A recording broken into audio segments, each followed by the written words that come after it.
இன்றைக்கு சீர்காழிக்கு போனதையும் அங்கே எடப்பாடி பழனிசாமி தொடச்சி எறிய வேணுமா? இதை நான் வீட்டில் கூட்டுற மாதிரி வீட்டை துடைக்கிற மாதிரி கட்சி நினச்சிக்கிட்டார். பாவம் திரு ஸ்டாலின் அவர்களே, அதிமுக என்பது 2 கோடி தொண்டன் நிறைந்த கட்சி. அப்படித்தான் கணக்கு போட்டீங்க ஒரு காலத்தில். அதிமுக அம்மா மறைஞ்சுக்கு பிறகு அதிமுக உடைக்கலாம் முடக்கலாம் அப்படி ஒரு பி டீம் உருவாக்கி ஏதோ நீங்க சாதி திட்டம் தீட்டினீங்க. அத்தனையும் நாம முறியடிச்சோம்ல. எத்தனை வழக்கு.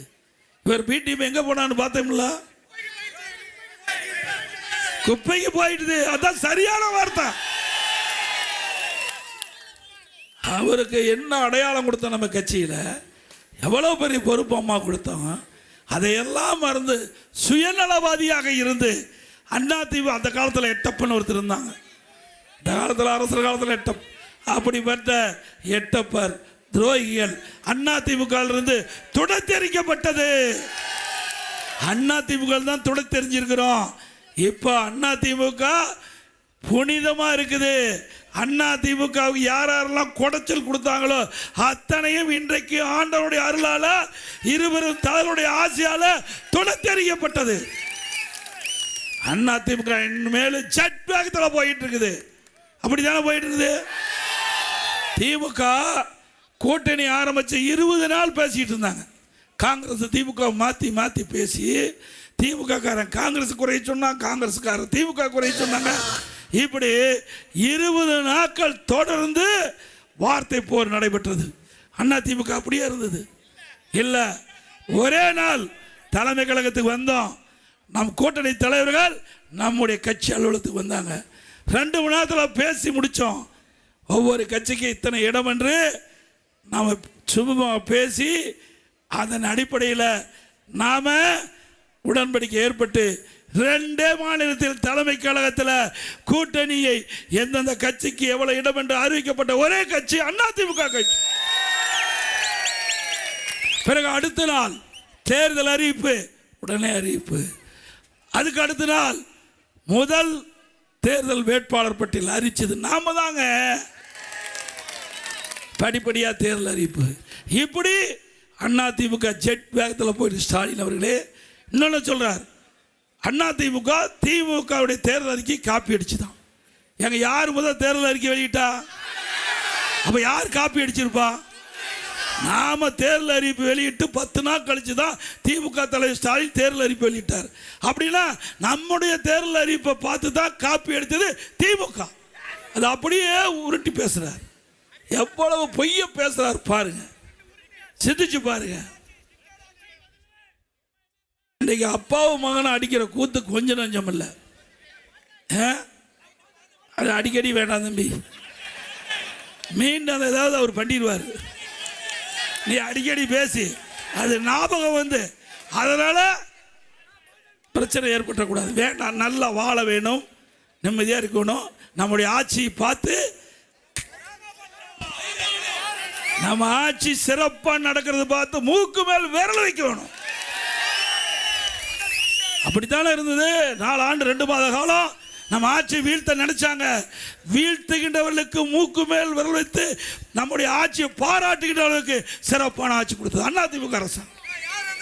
4 ஆண்டு 2 மாசம் எவ்வளவு பிரச்சனை, வறட்சி, புயல், வெள்ளம், கொரோனா, சோதனையான நேரத்தில் சிறப்பான ஆட்சி தமிழ்நாட்டுக்கு கொடுத்தது அரசு அதிமுக அரசாங்கம்.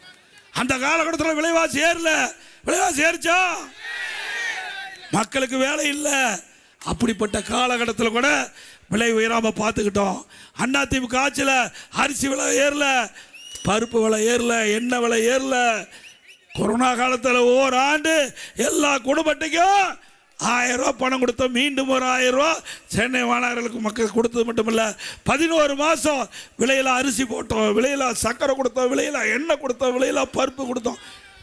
ஏழைகளை வாழ வைத்தது அதிமுக. அது மட்டுமல்ல, கொரோனா காலம், அந்த கொரோனா காலத்தில்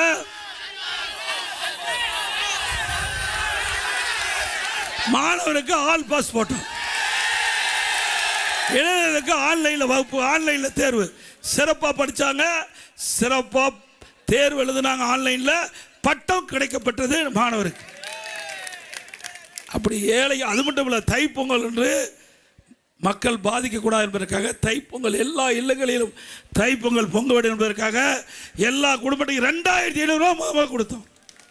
₹1 வருமானம் இல்லைங்க, அரசாங்கத்துக்கு வருமானம் இல்லை, 40,000 கோடி கொரோனா செலவு. அப்படிப்பட்ட காலகட்டத்தில் கூட, சோதனையான காலகட்டத்தில் கூட திறமையாக நாம் செயல்பட்டு நாம் தமிழகத்தில் ஒரு சிறந்த ஆட்சி கொடுத்தோம். இந்தியாவிலேயே சிறந்த ஆட்சி கொடுத்த மாநிலம் என்று பாரத பிரதமரால் பாராட்டப்பட்ட அரசு.